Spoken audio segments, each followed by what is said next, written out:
Segala puji bagi Allah, segala nikmat yang diberikan kepada kita. Alhamdulillah, pada kesempatan Ahad syukur ini kita bisa hadir melaksanakan kewajiban kita sholat subuh berjamaah, dan insya Allah kita lanjut dengan kajian hadis arba'in bersama guru kita yang alhamdulillah sudah hadir di tengah kita, Ustaz Suara yang nanti akan memberikan kajian yang untuk kita bersama.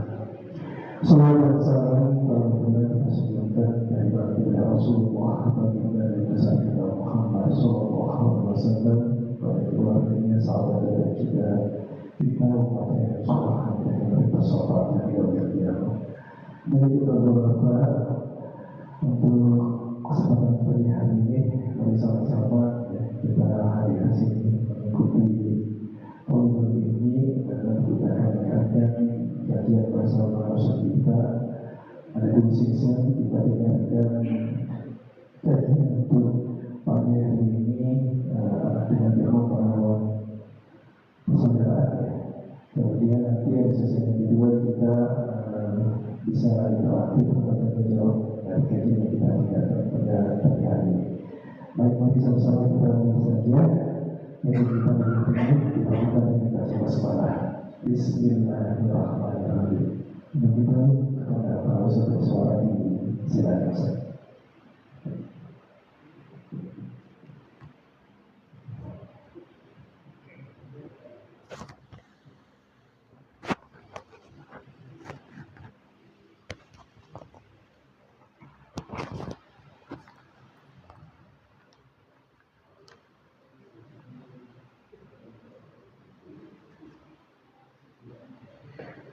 Alhamdulillahilladzi arsala rasulahu bil huda wa dinil haqq liyuzhirahu ala dini kullihi wa kafa billahi syahida. Asyhadu an la ilaha illallah wahdahu la syarika lah wa asyhadu anna Muhammadan abduhu wa rasuluhu alladzi la nabiyya ba'dah. Allahumma shalli wa sallim ala Muhammad wa ala alihi wa sahbihi wa man tabi'ahum bi ihsanin ila yaumil qiyamah. Alhamdulillah, puji dan syukur senantiasa kita panjatkan kehadirat Allah Subhanahu wa taala, di mana berbagai karunia kenikmatan Allah berikan kepada kita semua, terutama nikmat sehat, nikmat iman, nikmat Islam. Di antara penggerak manusia kesadaran untuk berbuat kebaikan adalah nikmat iman dan Islam. Dan begitupun nikmat iman dan Islam ini akan menjadi penyelamat bagi kehidupan dunia maupun akhirat kita. Karena keimanan merupakan kunci kesuksesan seseorang hidup di dunia maupun di akhirat. Salawat dan salam mudah-mudahan terlimpah curahkan kepada junjungan alam, yaitu Nabi Muhammad Sallallahu Alaihi Wasallam, kepada keluarganya, sahabat tabi'in, itba'ut tabi'in, dan sampai kepada kita yang meniru dan mencontoh jejak langkah beliau. Amin ya Allah ya Rabbal Alamin. Jamaah ikhwatu iman rahimani wa rahimakumullah, mari kita teruskan kajian kita hadis arba'in, yaitu al-hadis khamis wassalasun, hadis ke-35. Ini kita tinggal 7 lagi Pak, hadis arba'in ini. Hampir semuanya 42 hadis. Tidak terasa ya. Berapa bulan lagi Ramadan? Februari ya Pak ya. Cuma ini nggak akan selesai Pak lagi. Hadis, jadi berapa tahun kita kajian hadis arba'in? Izinkan saya bacakan dulu hadisnya, hadis ke-35. Wa an Abi Hurairah radhiyallahu an, dan hadis dari Abu Hurairah semoga Allah meridhoinya. Qala, dia berkata, Qala telah bersabda Rasulullah sallallahu alaihi wasallam, la tahasadu, janganlah kalian saling mendengki, wala tanajashu, dan janganlah kalian saling menipu, wala tabaghabu, dan jangan pula kalian saling membenci. Kalau tadi tahasadu itu apa? Iri, ya, maaf, mendengki. Kalau tabaghadu, membenci. Wala tadabaru, dan jangan pula kalian saling membelakangi. Wala yabi ba'dukum ala bai'i ba'din, janganlah salah seorang atau sebagian dari kalian membeli sesuatu yang sudah dibeli saudaranya. Wa kunu, dan hendaklah kalian ada ibadallahi, menjadi hamba-hamba Allah, ikhwanan, bersaudara. Al muslimu akhul muslimi, seorang muslim itu saudaranya muslim. La yazlimuhu, tidak boleh menzoliminya. Wala yakhzuluhu, dan tidak pula menelantarkannya. Wala yakdzibuhu, dan tidak pula mendustanya atau membohonginya. Wala yahqiruhu, dan tidak boleh juga menghinakan atau merendahkannya. Kata Rasul, at-taqwa hahuna, sampai menunjukkan dadanya 3 kali. Takwa itu di sini, takwa itu di sini, takwa itu di sini. Bihas bimri'in minasyarri, cukuplah seseorang itu dianggap berdosa an yahqira akhahul muslimi, an yahqira akhahu al muslima, yaitu merendahkan, menghinakan seseorang. Jadi cukup disebut dia berdosa kalau sudah merendahkan seseorang. Kullul muslimi, setiap muslim, alal muslim, atas muslim yang lainnya, haramun, haram. Apanya? Damuhu, darahnya, wa maluhu, hartanya, wa irduhu, dan kehormatannya. Rawahu Muslim, hadis riwayat Imam Muslim. Jamaah ikhwatu iman rahimani wa rahimakumullah, izinkan sebelumnya, ketika kita mencari ilmu, yang namanya mencari ilmu itu sebagaimana Nabi Musa alaihi salam kepada Nabi Khidir di surat apa? Al-Kahfi. Maksudnya seperti apa? Sikap dan adab terhadap ilmu maupun terhadap gurunya. Di antaranya apa? Yaitu sabar. Ketika Nabi Khidir membunuh anak yatim, ketika Nabi Khidir meroboh atau membangun rumah, ketika Nabi Khidir dan lain sebagainya, yang dimana di luar nalar karena keterbatasan ilmu Nabi Musa alaihi salam. Tapi Nabi Musa dengan rasa penasaran gitu kan ya, maka kata Allah itu ditunjukkan sabarlah dalam mencari ilmu. Begitupun kita, Pak. Karena ilmu itu harus jelas, harus terang, agar menjadi cahaya. Kalau tidak terang, kalau tidak jelas, redup gitu kan. Maka disinilah kita nantinya ketika mengamalkan ilmu itu akan redup pula, tidak akan menjadi cahaya. Izinkan saya, maaf mungkin dalam kajian hadis yang ke-35 ini tidak akan selesai dalam satu pertemuan ini. Nanti ada pertemuan di bulan Desember insya Allah. Mudah-mudahan bisa selesai. Ini senyampainya aja dulu Pak. Kemarin di hadis 34 kita membahas apabila kita melihat kemunkaran, maka apa? Rubahlah dengan apa? Tangan, rubahlah dengan apa? Lisan, rubahlah dengan hati. Berarti ini ketika ada kemunkaran, setiap sesuatu hal yang melanggar syariat, kita rubah sesuai dengan kapasitas kita, kemampuan kita untuk merubah hal itu. Karena ketika keburukan tidak dirubah dalam tatanan masyarakat, itu akan menjadi membudaya. Ya, contohnya di kita Pak, budaya apa Pak? Korupsi. Budaya apa lagi? Nepotisme. Ya, kalau kita melamar suatu pekerjaan ke suatu lembaga, ke suatu instansi, kalau tidak ada orang dalam, kadang kita apa? Susah pula gitu kan. Nah, itu sudah menjadi apa? Membudaya, ya. Korupsi contohnya karena ada pembiaran.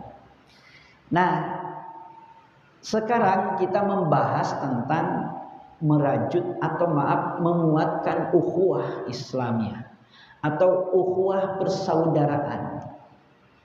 Ada hal-hal yang nanti akan menjadi perusak persaudaraan.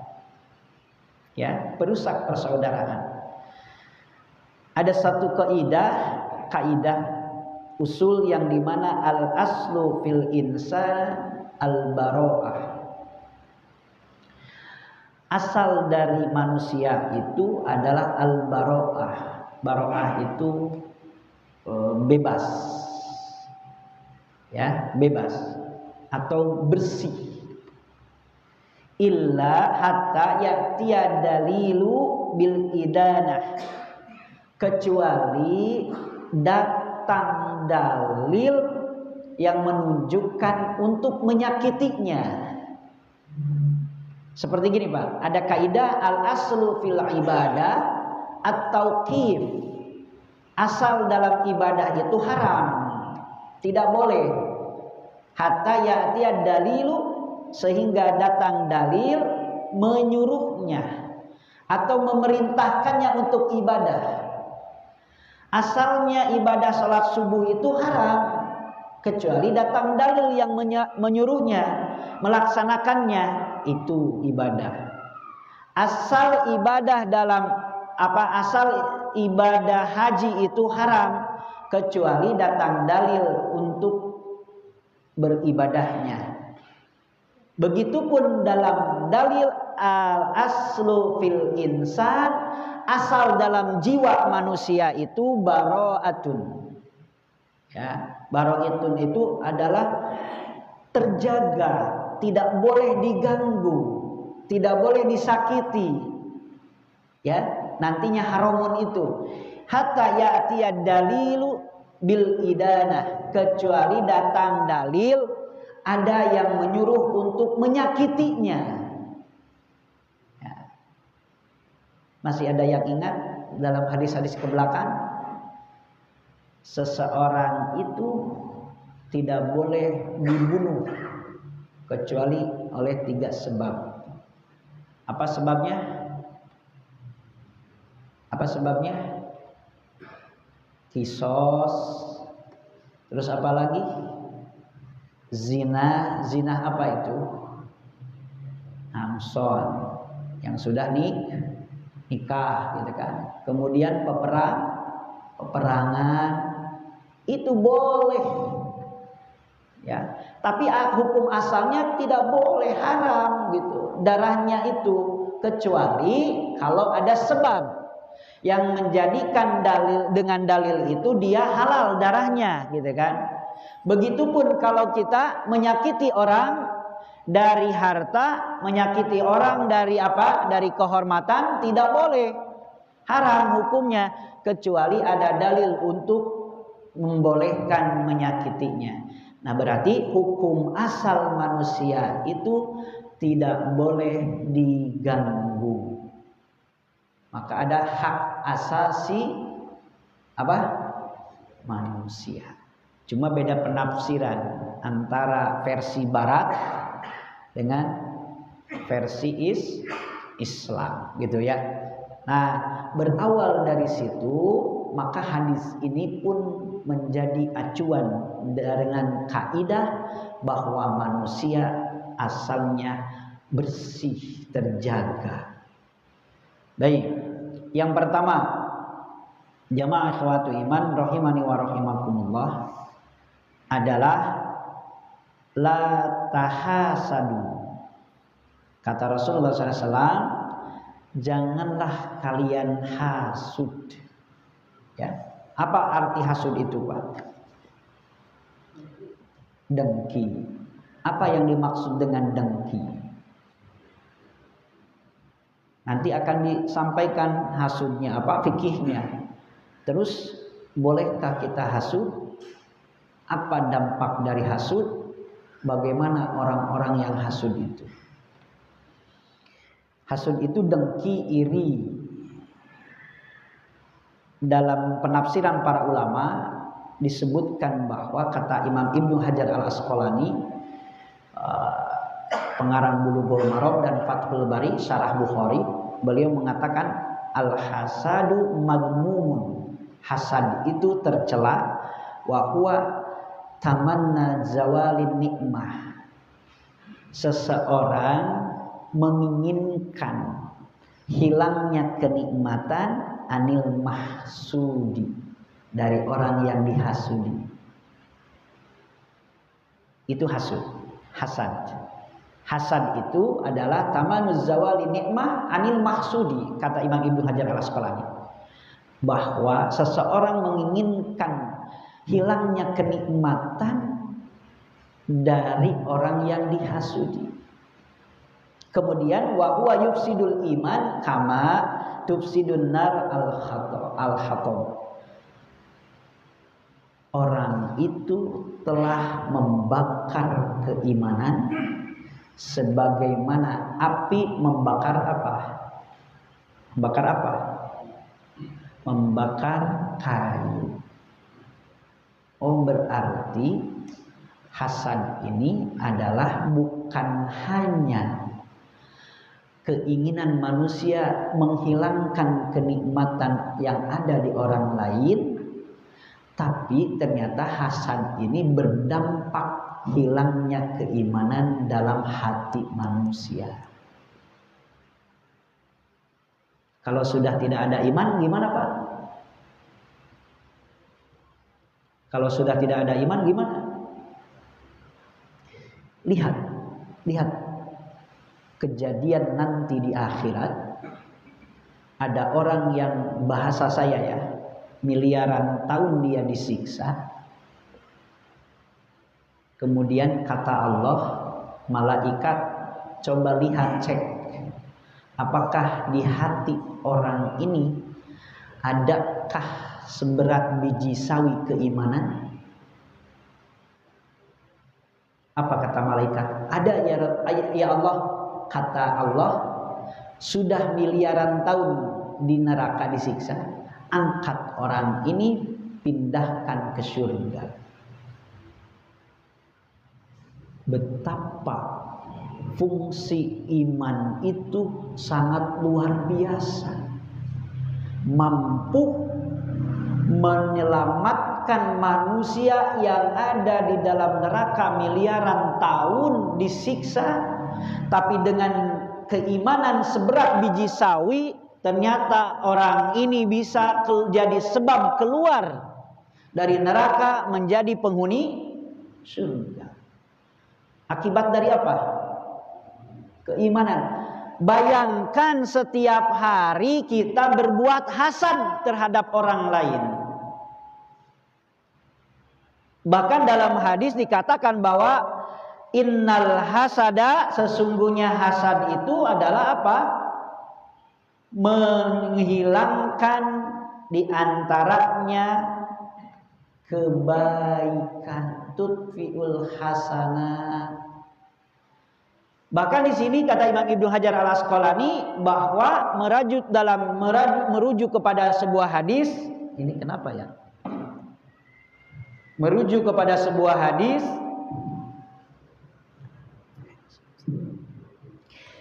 bahwa dalam sebuah hadis Pak, Imam An-Nasa'i meriwayatkan la yajtami'u fi jawfi mri'in, tidak pernah berkumpul dalam satu hati manusia al-iman wal hasad,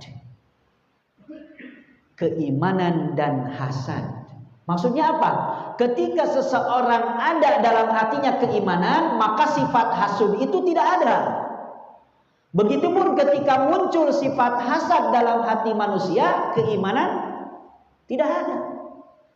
Maka kata Imam Ibnu Hajar Al-Asqalani, begitulah ketika seseorang menginginkan kenikmatan dari orang lain itu hilang, itu hasad namanya, maka dia itu seolah-olah seperti telah merusak keimanan dengan kehasudan itu, sebagaimana api membakar kayu. Bayangkan kita sholat, kita ngaji, kita ibadah, tapi dalam hati kita masih ada hasad. Setiap hari keimanan kita akan luntur. Ini bahayanya hasad. Bahayanya hasad. La yajtami'u fi jawfi mri'in wal al-iman wal hasad. Kata Rasulullah SAW dalam riwayat An-Nasa'i bahwa tidak akan kumpul dalam hati manusia antara iman dan hasad. Ketika seseorang dia beriman, hasad itu tidak ada. Ketika seseorang hasad, iman itu tidak ada. Berarti di antara hasadnya seseorang itu lemahnya keimanan, kurang keimanan,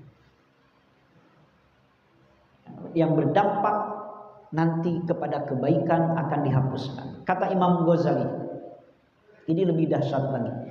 Al-hasadu da'un azimun. Hasad ini penyakit yang besar. Kalau dalam jasad, dalam fisik, penyakit yang dahsyat itu apa Pak? Jantung. Apalagi? Yang dahsyat ini yang banyak merenggut nyawa, kanker ya Pak ya, tumor, itu diantaranya. Nah kalau di hati, al-hasadu, kata Imam Ghazali, da'un azimun. Kalau sudah menyebutkan azimun, itu luar biasa, besar, ya, seperti Allahu azimun. Ya, ini adaun azimun, penyakit yang dahsyat. Wa huwa awwalu maksiatu usiyallahu biha fis sama, yaitu min iblis. Awwalu maksiat, pertama kali maksiat di langit yang dilakukan oleh iblis kepada Allah adalah apa? Hasad. Gimana hasadnya iblis? Ma mana'aka an tasjuda ila Adam. Ketika ditanya, "Hei iblis, apa yang menyebabkan engkau tidak mau sujud kepada Adam?" Khalaqtahu min tin wa khalaqtani min nar. Kemudian bagaimana Pak? Seorang kakak ternyata yang diangkat adalah yang bontot. Ini hasad terjadi. Maksudnya apa? Ternyata yang duluan diciptakan siapa? Iblis atau Nabi Adam? Iblis. Masa semua suruh sujud kepada si bontot, sedangkan saya sudah duluan lahir, kemudian diciptakan dari api? Bagaimana? Rasa iri dengki datang. Ini kata Imam Ghazali, awwalu maksiat, pertama kali maksiat yang dilakukan iblis di mana? Di langit. Wa fil ardi, sedangkan di bumi, min Qabil. Siapa? Qabil. Qabil apa Pak? Iri. Masa Habil dikasih yang cantik, Qabil dikasih yang biasa. Iri dengan kenikmatan orang lain. Kalau siapa? Iblis iri dengan kenikmatan siapa? Nabi Adam. Masa Adam diistimewakan? Nah, ini kata Imam Ghazali, berarti Pak, kalau dalam hati kita ada hasud, ada hasad, ingin kenikmatan itu hilang dari siapa? Dari orang lain, maka kita telah berbuat dosa yang besar. Maka akibatnya hilanglah kebaikan seseorang dengan hasad itu, hilanglah keimanan seseorang dengan hasad itu dampaknya. Yang kedua, dosa yang pertama kali dilakukan oleh siapa? Oleh makhluk. Ketika di langit oleh iblis, ketika di bumi oleh siapa? Qabil. Lalu berdampak apa Pak? Kalau iblis berdampaknya apa? Ingin supaya ada teman di neraka. Kan gitu. Saya ingin menyesatkan anak cucu Adam. Ini bentuk dari hasad, kedengkian. Lalu akan timbul kebencian, maka akan timbul balas dendam. Begitupun Qabil diberikan kenikmatan oleh Allah yaitu Habil adiknya, ternyata iri dengki, maka akan balas dendam atau terjadi pembunuhan. Ya Pak, kalau orang sudah istilahnya dijangkiti penyakit apa? Hasad, itu nanti akan ada kebencian dan dendam nantinya. Terus, na'udzubillah summa na'udzubillah. Kata Imam Ibnu Rajab Al-Hanbali, wal aslul hasad annahu i'tiradun 'alallah fi qasmatihi. Sesungguhnya hasad ini adalah bentuk protes kepada Allah atas pembagian nikmat. Jadi ketika bapak-bapak jamaah semuanya merasa tidak adil bahwa kenikmatan yang Allah berikan kepada orang lain, kenapa ke kita tidak? Berarti di situ ada bentuk protes bahwa Allah membagikan kenikmatan itu tidak apa? Nauzubillah, summa nauzubillah.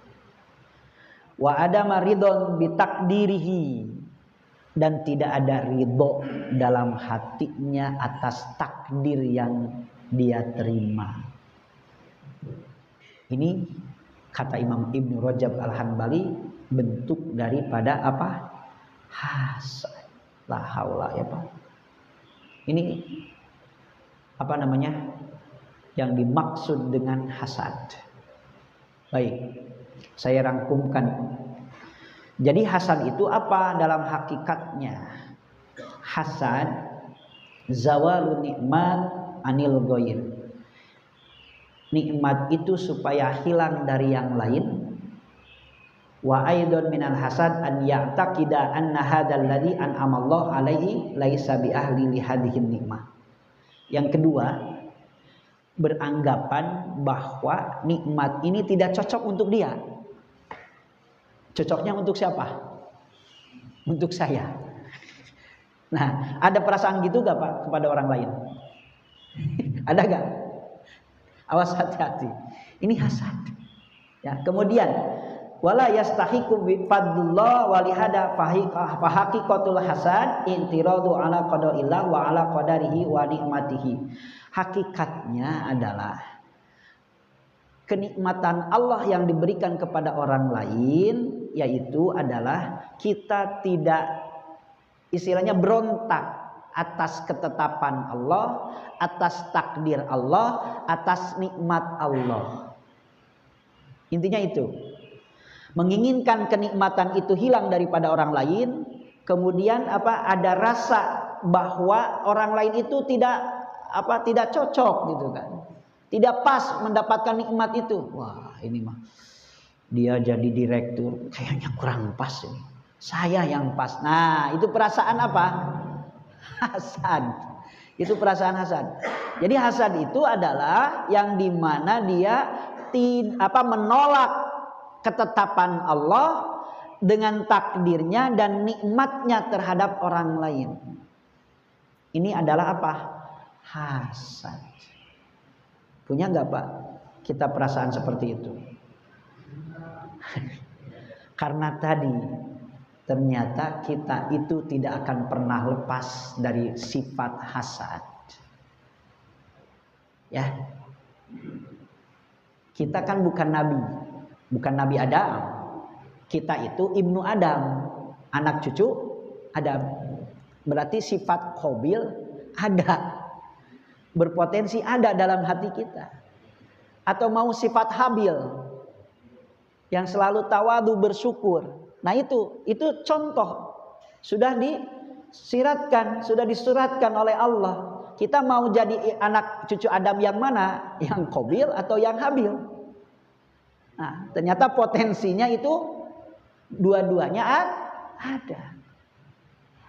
Ya, maka di sini kita harus senantiasa menjaga itu karena berdampak buruk dalam kehidupan dunia kita maupun akhirat kita. Itulah penyakit hati, bahkan disebut usulul khotoya, kata Imam Ibnul Qayyim Al-Jauziyah dalam kitabnya Fawaid, yaitu ada 3 sumber dosa itu. Yang pertama adalah kibr, kesombongan, merendahkan orang lain, menolak kebenaran. Kemudian al-hasadu, yaitu hasud yang digambarkan oleh Qabil dan Habil. Yang ketiga adalah hirsu. Al-hirsu itu tamak terhadap kehidupan dunia, yang sebagaimana digambarkan terjebaknya Nabi Adam dan Hawa memakan buah khuldi itu. Jadi tamak, yang halal banyak, kenapa masih mau aja yang haram gitu? Itu tamak. Padahal yang halal banyak, yang haram sedikit. Nah, ini kata Imam Ibnul Qayyim Al-Jauziyah bahwa 3 sumber dosa itu dari 3 ini. Kibr menyebabkan kekufuran, hasud menyebabkan permusuhan bahkan pembunuhan. Kemudian al-hirsu itu ketamakan menyebabkan kemaksiatan, menghalalkan segala cara. Nah ini hasad. Ketika seseorang berbuat hasad, maka ini akan lihat efek dampak negatifnya dalam kehidupan dunia maupun akhirat. Ya, jadi hasad itu adalah jawalu nikmah anil ghair,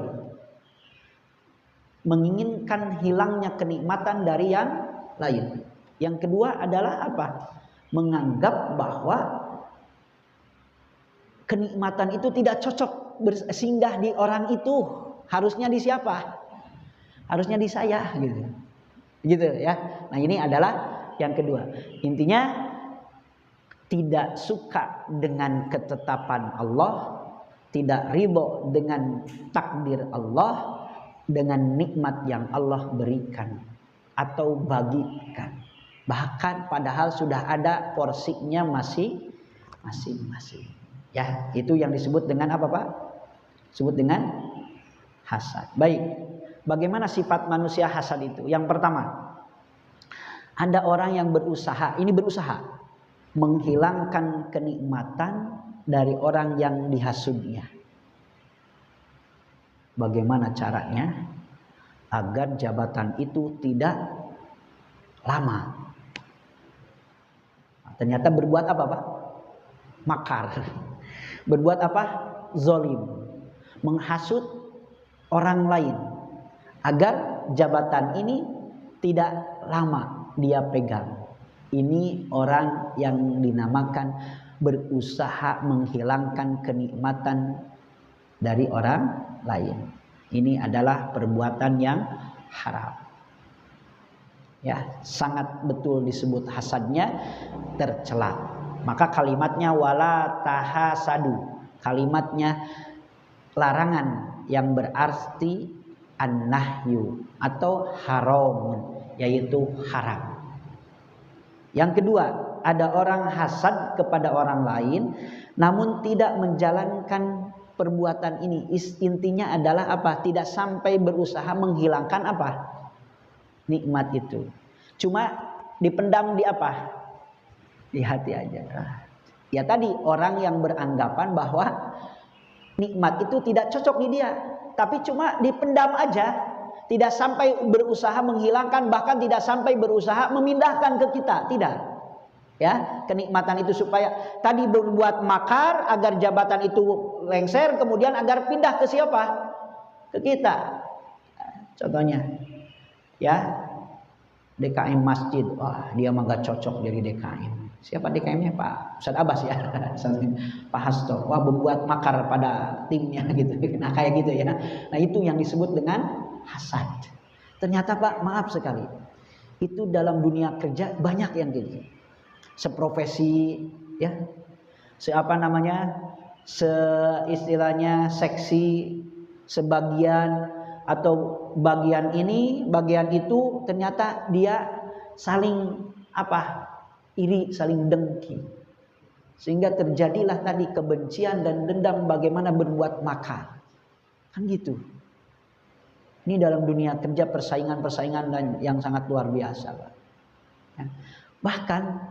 Bahkan bisa juga terjadi dalam agama, organisasi atau lembaga atau apa, misalkan bisa juga terjadi, itu tidak bisa terpungkiri. Bisa juga tidak terpungkiri, ya.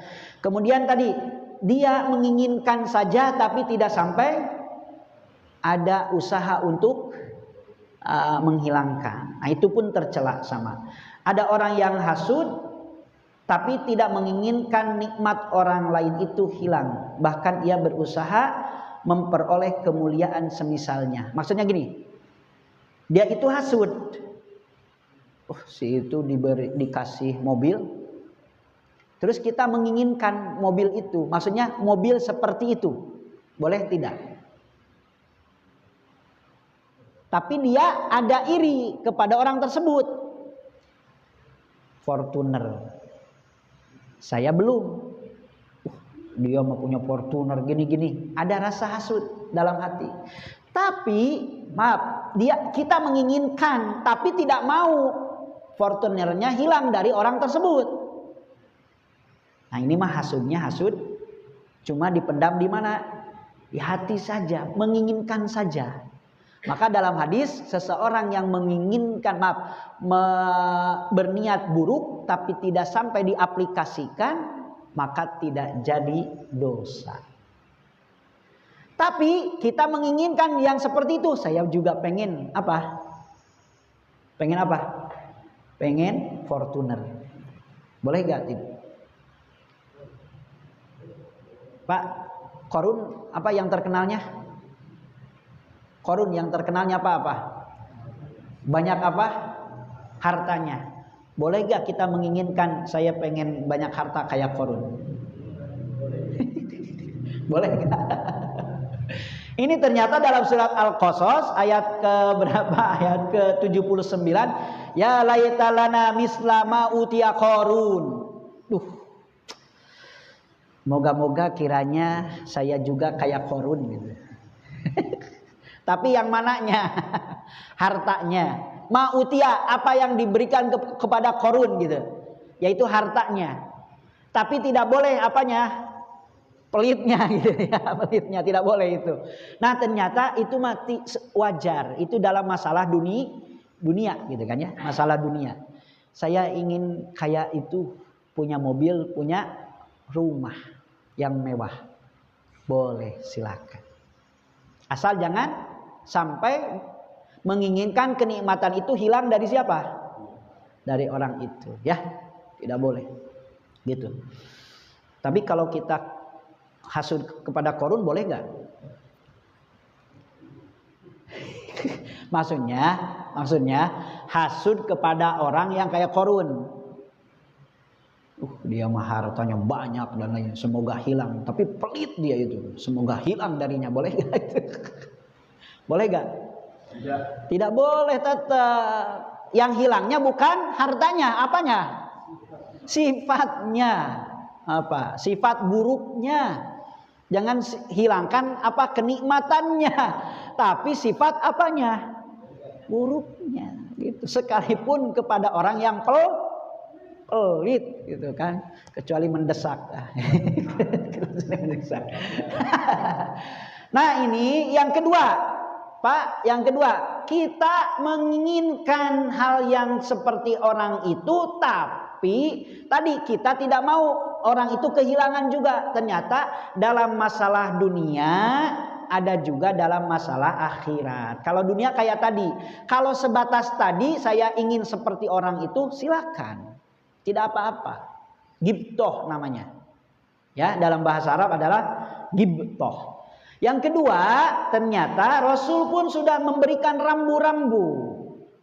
La hasada ila fi isnatain, ila alasnatain. Tidak boleh hasud kecuali pada dua hal. Yaitu rajulun atahul lahu malan, orang yang diberikan harta, koma, awas, ini koma. Jangan sampai harta saja. Fahuwa yunfikuhu, tapi dia yang diberikan harta menginfakkannya ana al-laili wan nahar, di malam hari serta di siang hari. Dia diberikan kenikmatan harta oleh Allah, kemudian senantiasa menginfakkannya. Berarti disitulah Pak, saya ingin punya harta seperti orang soleh. Dia punya harta, terus apa Pak? Infakkannya, gitu. Boleh Pak hasud seperti itu? Itu mah harus. Bahkan bisa jadi wajib. Ya, harus dianjurkan. Ya, kalau ada para ulama mustahab ya. Disunahkan.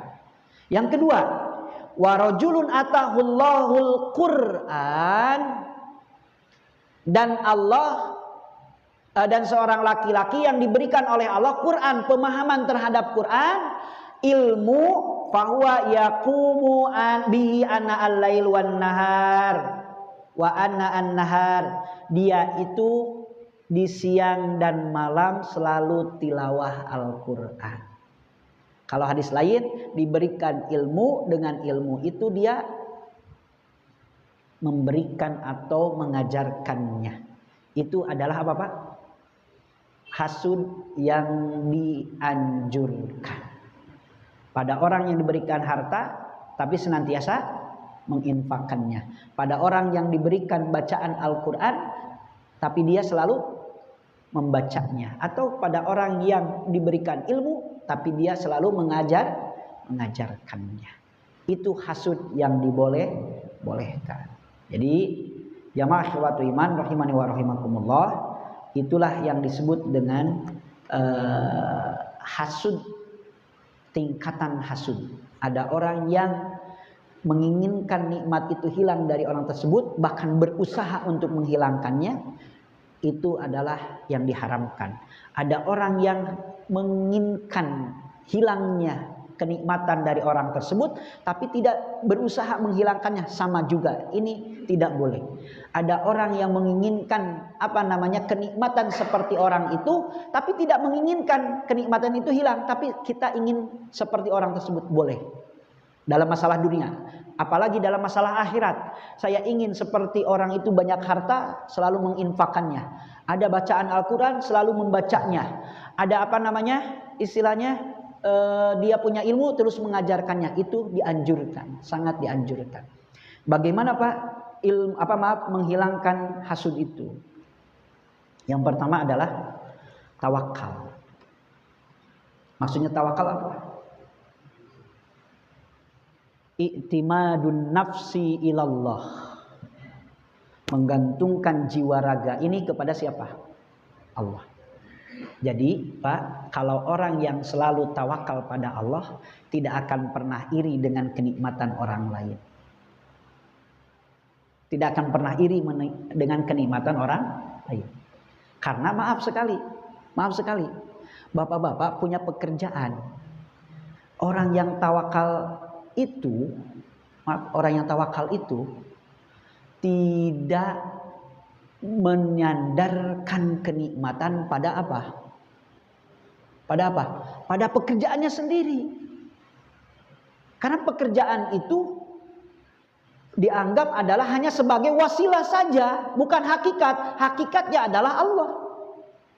Boro-boro kepada orang lain, kepada pekerjaan yang diberikan oleh Allah saja, dia tidak menggantungkan diri pada pekerjaan. Ya, ini orang yang tawakal. Yang kedua adalah syukur. Karena orang yang syukur itu banyak menunduk. Banyak menunduk itu kita dengan kenikmatan yang Allah berikan kepada kita, apakah sudah sudah dilakukan atau sudah sudah disyukuri atau belum? Nah, ini adalah rasa syukur kita. Tingkatkan rasa syukur kita, maka kita tidak akan pernah tergoda dengan kenikmatan yang Allah berikan kepada orang lain. Yang ketiga, terus berdoa agar Allah cukupkan dengan kenikmatan yang diberikan. Yang keempat adalah mendoakan orang lain, Pak. Ketika orang lain diberikan jabatan, apa yang kita ucapkan? Alhamdulillah. Ketika orang lain mendapatkan kenikmatan, apa yang kita ucapkan? Alhamdulillah. Intinya senang lihat orang lain susah, susah lihat orang lain senang, itu adalah hasad. Itu hasad. Senang lihat orang lain apa? Susah, susah lihat orang lain senang. Itulah di dunianya gini, Pak. Ya, galau. Jadi itulah yang disebut dengan hasad, dan dampaknya dalam kehidupan kita di dunia akan terus sakit hati, Pak. Akan terus sakit hati. Bahkan nanti di akhirat kebaikan kita akan terhapuskan. Na'udzubillah. Subhanallah. Begitulah, Pak. Kenapa Rasulullah SAW menganjurkan atau Allah memberikan surat khusus, yaitu surat Al-Falaq. Qul a'udzu birabbil falaq min syarri ma khalaq wa min syarri ghasikin idza waqab wa min syarri nafasati fil 'uqad wa min syarri hasidin. Karena begitu dahsyatnya orang yang hasud itu, godaannya luar biasa. Ya, demikianlah yang dapat saya aturkan. Baru satu ya, Pak. Mohon maaf, ini baru satu. Wala tahasadu. Sebetulnya ada lagi cerita untuk menguatkan motivasi kita agar tidak hasud. Barakallahu wa lakum. Ya, terima kasih Ustaz. Ya, izinkan saya. Ini akan bisa kedua kita juga berempat. Jadi kita bersama-sama dengan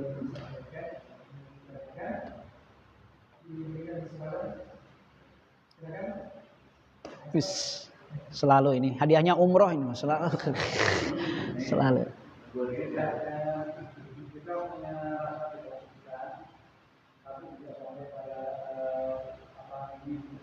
Ya.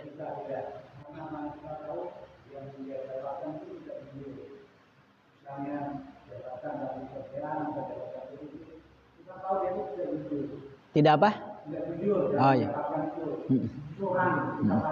Jadi kita menginginkan itu hilang dari dia.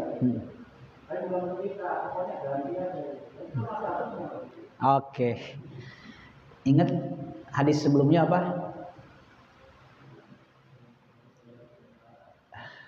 Idza ra'a minkum munkara falyughayyir. Karena ketidakjujuran dan ketidakamaнаhan dia itu adalah sebuah kemunkaran, maka kita berusaha menghilangkannya. Itu tidak disebut dengan hasad. Karena dia tidak cocok. Karena apa ketidakcocokannya? Bukan apa-apanya. Ya, tapi dia ternyata tidak amanah, tidak jujur. Nah, itu kan kemungkaran. Maka dirubah, itu tidak disebut dengan hasad. Gitu. Ini motivasinya yaitu karena hasad itu penyakit hati. Penyakit hati. Ya, kenapa ini berbuat ini? Dia mah sakit hati karena dia gini gitu. Nah, itu yang tidak boleh. terus mengajak orang lain. Namanya mengismekan kepada orang lain bahwa orang ini adalah gini gitu. Nah itu Pak. Berarti yang dirubahnya apanya? Pak Hasto diingatkan, jangan dulu lengserkan, tapi rubahnya apanya dulu? Ketidakjujurannya. Kalau melengserkan jabatannya adalah apa? Nanti kita seolah-olah menghilangkan kenikmatannya, tapi justru kita menghilangkan apanya? Ketidakjujurannya. Gitu. Hasto. Nabi Musa dan Harun ke Fir'aun mencoba melengserkan kerajaannya atau sifatnya?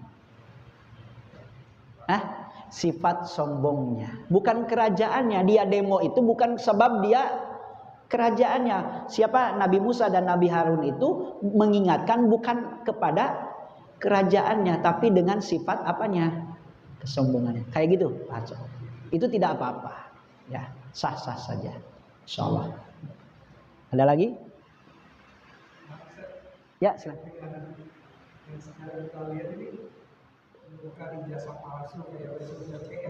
Ya. Betul. Masya Allah. Ini membongkar ijazah palsu. Gitu. Kalau kita lihat, disitulah ternyata apa yang menjadi motif. Gini Pak. Kalau seseorang sudah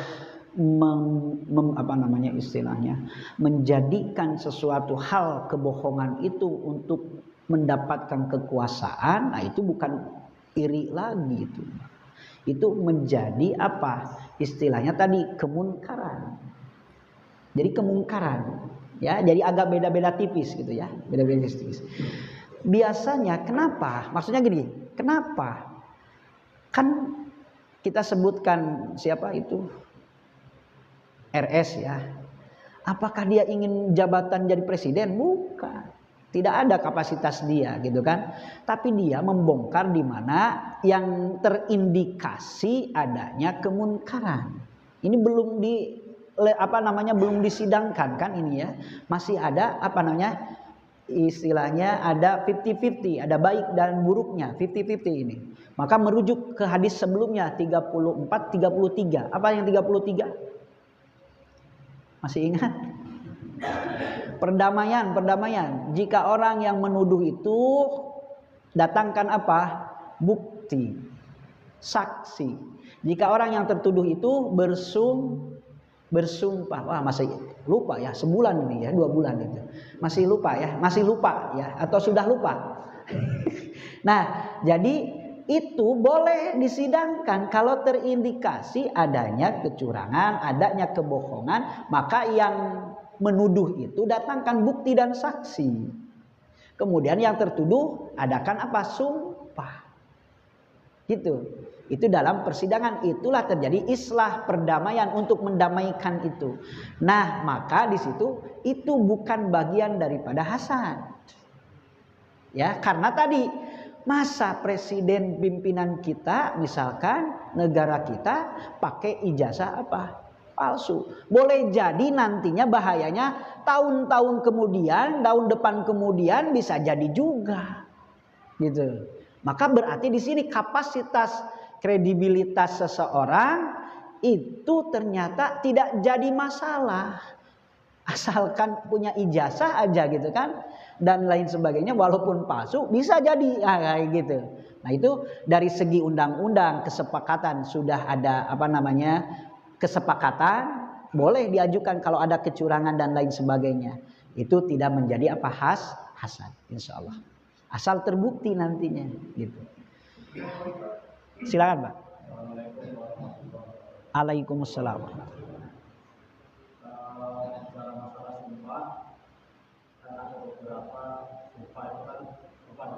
Betul.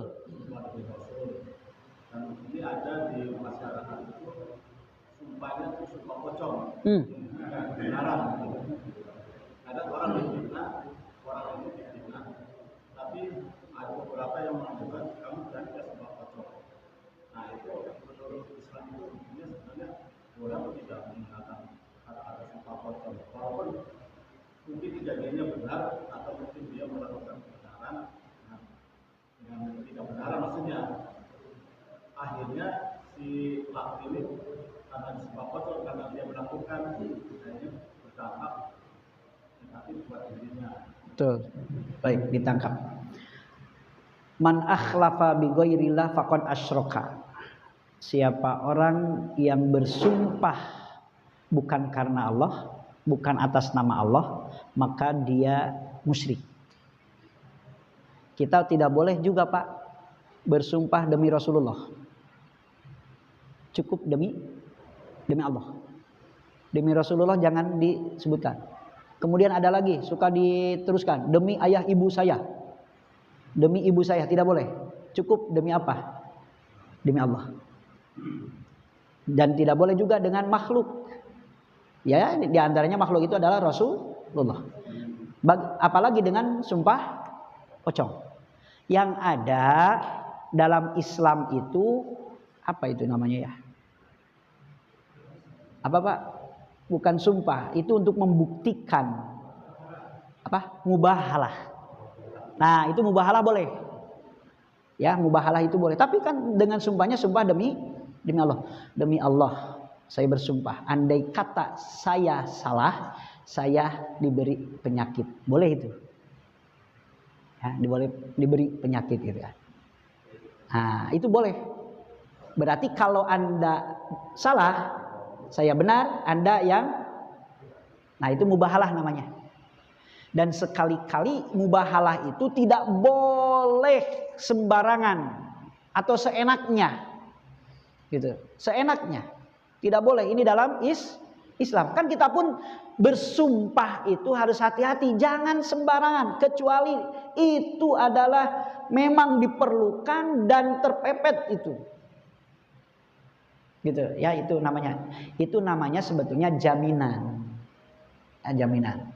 Mungkin namanya aja ya, sumpah pocong itu pakai apa? Pakaian pocong. Intinya adalah kalau saya apa? Benar atau salah, saya apa namanya di situ sakit contohnya, itu namanya juga mubahalah. Ya, sebetulnya mubahalah. Nah, kalau mubahalah itu boleh, tapi tadi tidak boleh kita sembarangan. Allahu a'lam. Jadi yang pertama tentang terkait sumpah. Kita tidak boleh bersumpah kecuali demi Allah. Tidak boleh dengan makhluk.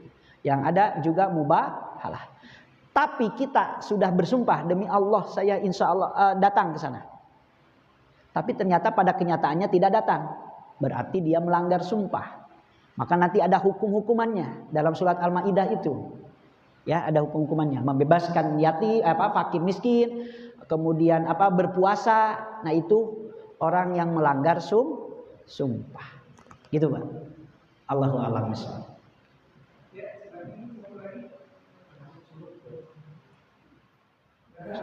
Ya. Aduh, di luar tema ini.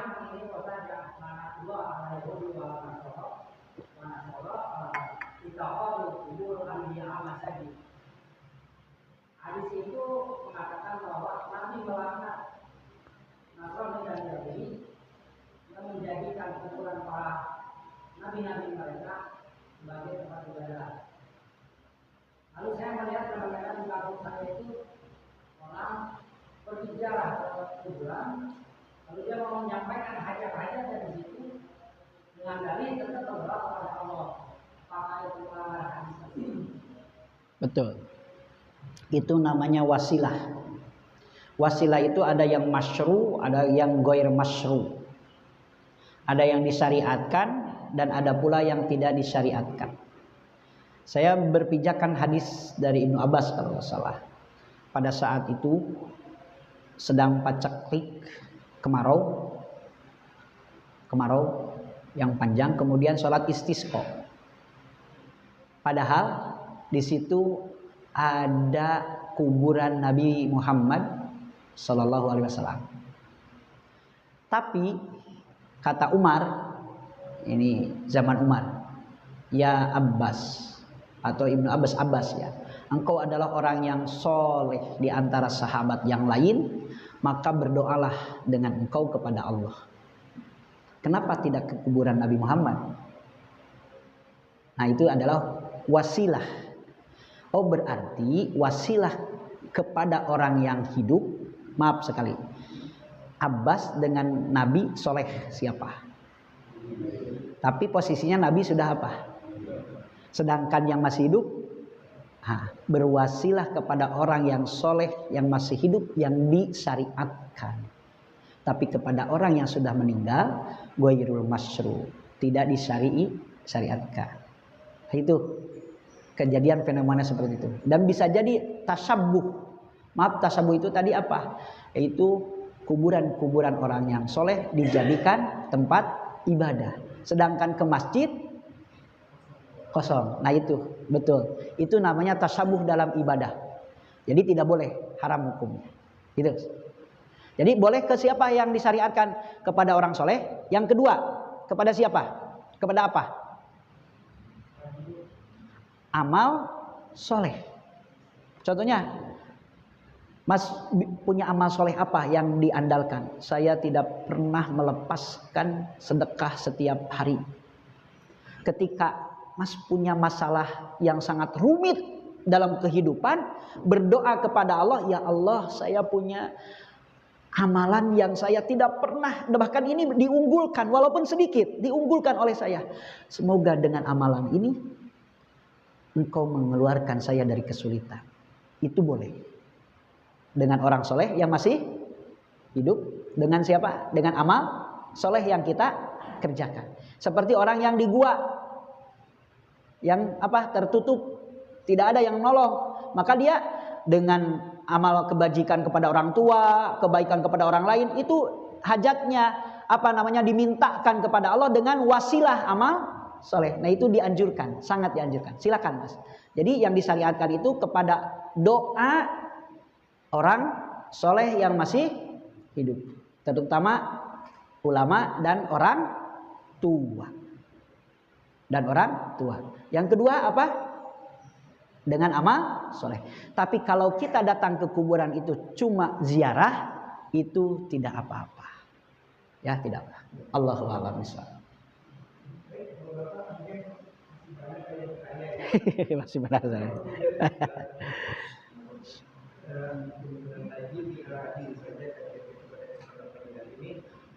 Terima kasih Ustaz sesungguhnya. Mudah-mudahan bermanfaat untuk semuanya. Alhamdulillahirabbil alamin. Subhanakallahumma wa bihamdika asyhadu an la ilaha illa anta astaghfiruka wa atubu ilaik. Terima kasih. Mohon maaf. Assalamualaikum.